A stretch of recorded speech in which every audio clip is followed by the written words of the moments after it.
Hello everyone, my name is Trainmaster GT, and welcome to my Trainz M120 module build series.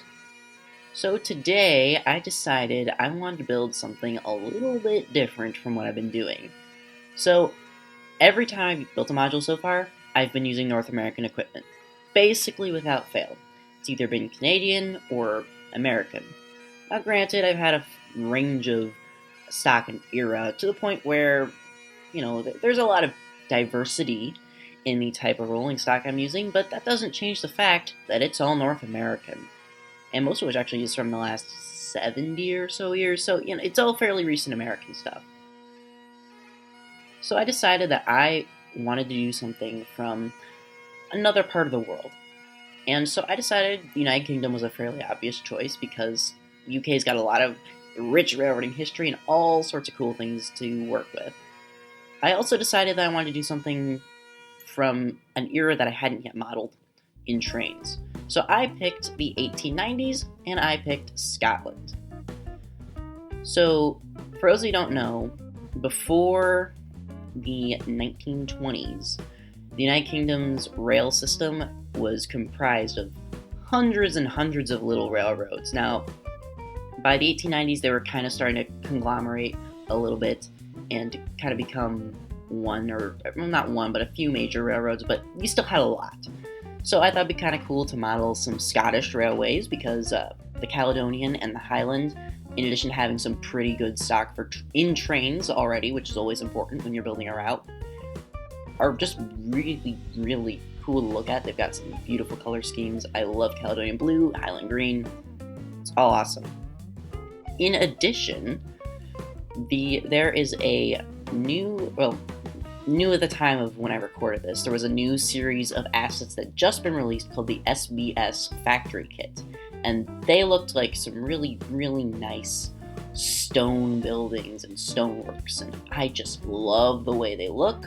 So I thought maybe making like a proper late Victorian era build would be a great way to showcase them, kind of in their prime. So I decided we're going to build Scotland, and we're going to build a whiskey distillery. So I'm starting to place the SBS buildings right now. And as you can see, they're they're modular, basically, much like the M120 series.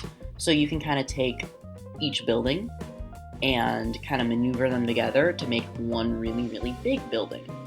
So here I'm starting with kind of this crane pulley system, and that'd be used for loading the whiskey barrels into the trains.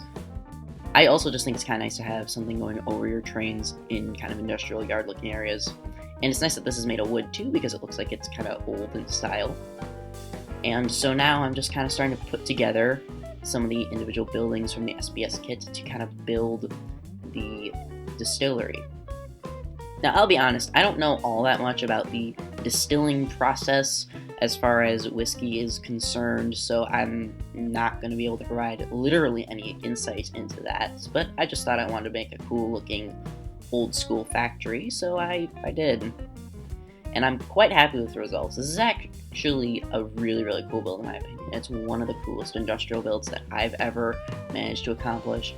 And I know in every video I say something's my favorite build, but as you get better at building things in trains, the most recent thing you build is almost always going to be your favorite. And sometimes you're never going to even recreate some of the cool things that you've done in the past. Now, to be fair, I think I could build another factory like that's much bigger. And that actually gave me some ideas for some more sort of late Victorian routes, but you're not going to be seeing anything like that anytime soon. Because I just don't know what assets really exist other than the sort of Highland stuff. So if I want to build something, it's going to be from probably non-UK, and I just don't know what all is out there. I would like to do Prussia. That'd be really, really cool. Or early German Empire. But again, that's neither here nor there as far as our little Scotland video is concerned. So here I'm placing some barrels and just kind of getting some people into the scene. There's actually a lot of Victorian figures for trains, which is kind of a godsend when you're building a Victorian route. There aren't as many as you have Western figures. Someone from the Wild West isn't gonna fit into, peak British Empire time period. even though this is Scotland we're talking about, like, it was still a part of the British Empire, so you're gonna still have a lot of the top hat and monocle kind of look. But what that means is, you know, they're not gonna look like rugged outdoorsmen. They're gonna look prim and proper. So there aren't, maybe not as many of sort of that aesthetic as you would like, and a lot of the assets that do exist are kind of old. Luckily, the people assets aren't our actors. They're just kind of in the background, so it doesn't really matter if they're from Trainz 2004 or not. They still look fine. So now I'm starting on my little town, my little village. There's not a lot to say here. I kind of picked assets going into this that just looked kind of like older style. This is supposed to be not like a old style village in the sense where a lot of these buildings were built more recently. Like, this is supposed to kind of be feeding into the whiskey factory or distillery and the railroad that came through here. You know, this town probably has some history to it, especially those kind of houses on the right hand side of the screen that I just placed. This is, I would argue, overwhelmingly fairly new development, probably like the last 20 to 30 years, at least on this scale in universe. And that actually brings me to the names that I'm using. As you saw, I renamed the Jolly Miller pub asset the Mason's Arms, and it actually should be the Mason Arms. I believe I changed that not in the video, but when I was going through and just updating the route so I could get it ready for uploading to the download station. I have some friends I met through Scouts who are actually from Scotland, so when I went through and built this, they helped me pick some names that were kind of references to real places in Scotland or real pubs and bars in Scotland, kind of like tongue-in-cheek just references that would make sense for kind of what we're working with. The town name, the city of Aberdoyle, is kind of based off of a real city in Scotland called Aberfoyle. This ruins I'm just placing is a reference to Blair Atholl, a city in, I think it's a city in Scotland. I'm not quite sure.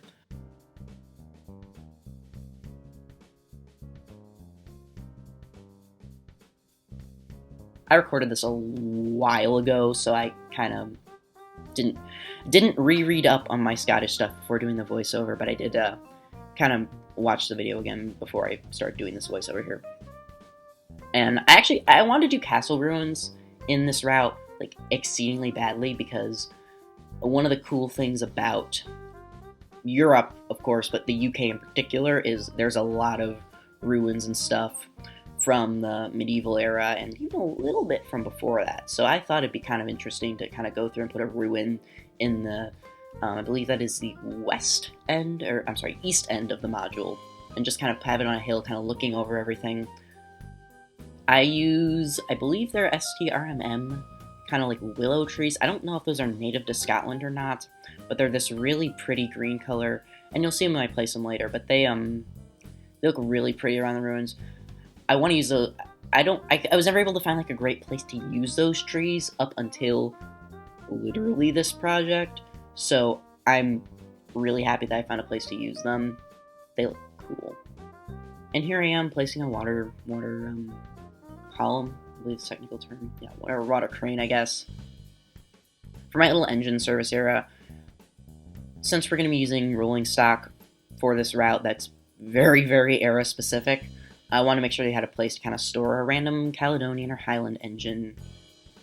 And so, you know, I want to make sure it's a full little service area, because they probably would still be shoveling in coal by hand, especially in a small town like this. You probably wouldn't even see an engine service area in a place like this. I just wanted to add one because I want to make sure that people during operating sessions had the ability to store an engine from late 1800s Scotland when they're not using it, because it'd be really, really weird to have like a random tiny 060 in the middle of New York, for example. So here I am adding a farm and some farm fields. You get a lot of this in sort of the north of England and Scotland, where there's just farms on hills. It's beautiful up there. It's really exceedingly green too, which is why I'm using such green grass and stuff. Oh yeah, there are the willows I was talking about. And like, if you notice, I'm really sparsely adding the trees here because it's quite open in the UK, especially when you're not in heavily forested areas. So I thought I'd kind of use the grass and just the buildings to kind of populate more of the route. I do use a lot of clutter grass in this build, so I didn't need to go spamming JVC grass, which was nice. I do a little bit of that still, but not as much as in other videos. And it looks good in the game. It doesn't quite show up. Well, I haven't added it yet here, but it doesn't quite show up in the video. But that's fine. You're running a farm. I thought that since I was doing sort of a 1800s Scottish village, farm made sense. And actually, I'm going to my church now. People were a lot more religious back then, so I thought having a church in our kind of the center of our village made sense. Add some headstones. It's not too morbid, there's not too many dead people there. Again, it's a fairly... This church, this area is kind of newish, I would be willing to bet. Well, maybe this church isn't, but the town is new-ish.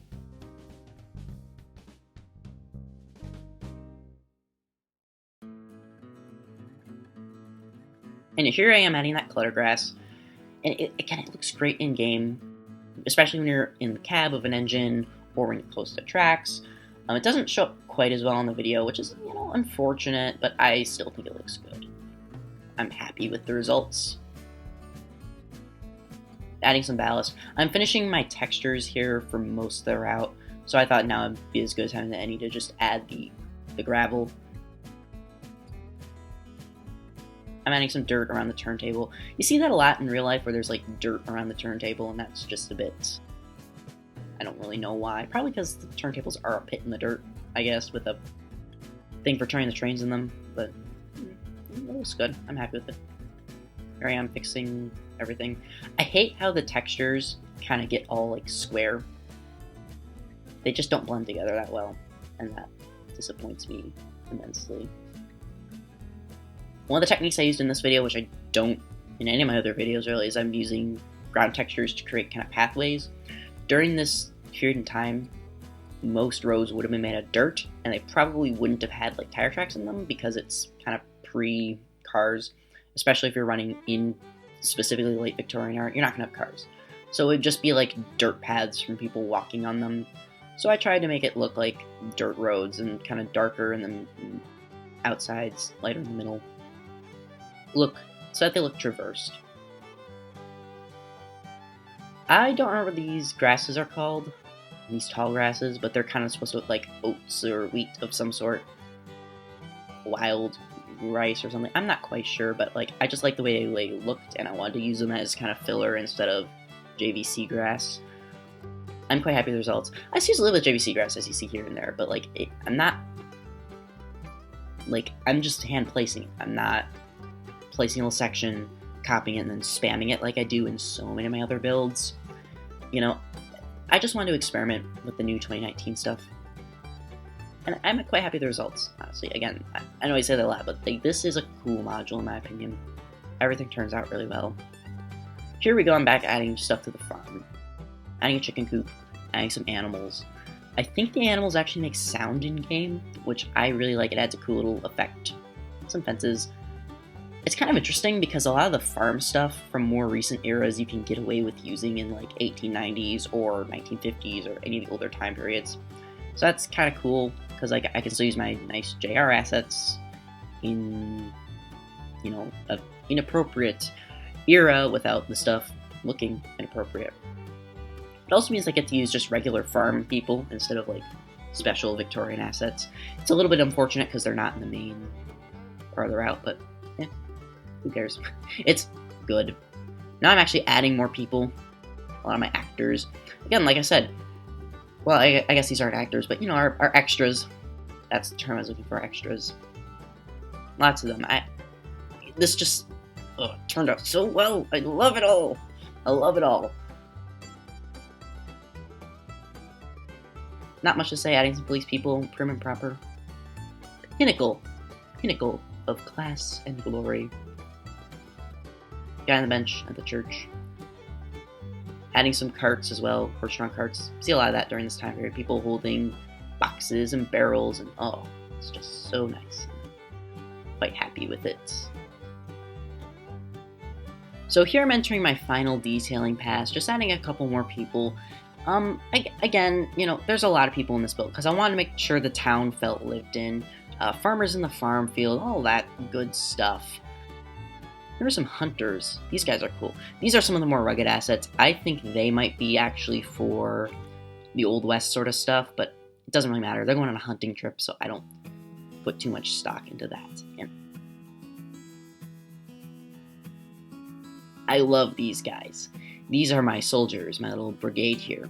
So there's actually a cannon asset that goes on the back of a train car, and that is really, really cool. So I thought I'd add a little bit of some army guys here so that you could get away with running an artillery train if you wanted through Aberdoyle.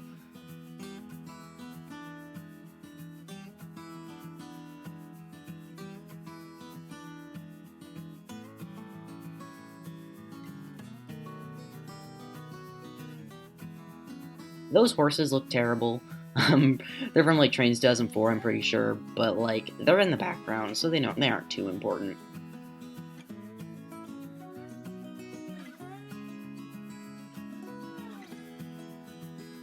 And yeah, we're adding some more grass. So I'd like to take a moment to touch on the type of locomotives and rolling stock you should be using for this module. So this module is set in the 1890s. However, anything from before the grouping, aka about 1920, should work and look appropriate in this era. Specifically Highland and Caledonian stuff.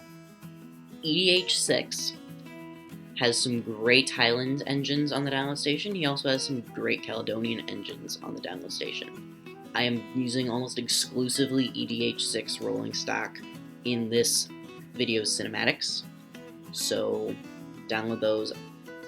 My favorite is the Highland Clan class, but that's just because I think it's a really suave engine. But use whatever you like. All of his Caledonian stuff is beautiful, and I like it all. There's two different types of 060, one that's a little bit older, one that's bigger. I think they're all by Drummond, but either way, they look great in this route. But anyway, that's about the end of the video here. Make sure to drink some of that nice whiskey that we've been brewing up in our brewery, or if you're underage, you could maybe eat some haggis, I guess, or not.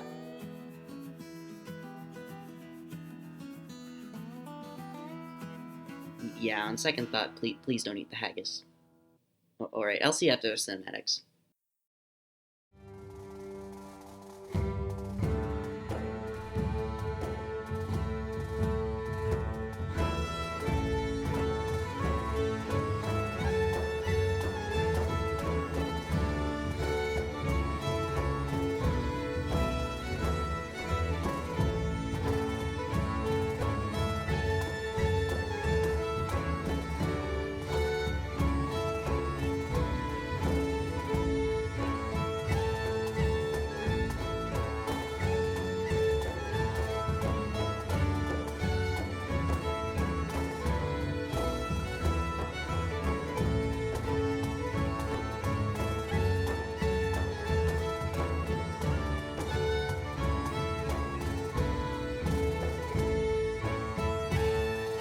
If you enjoyed the video, please remember to like, comment, and subscribe.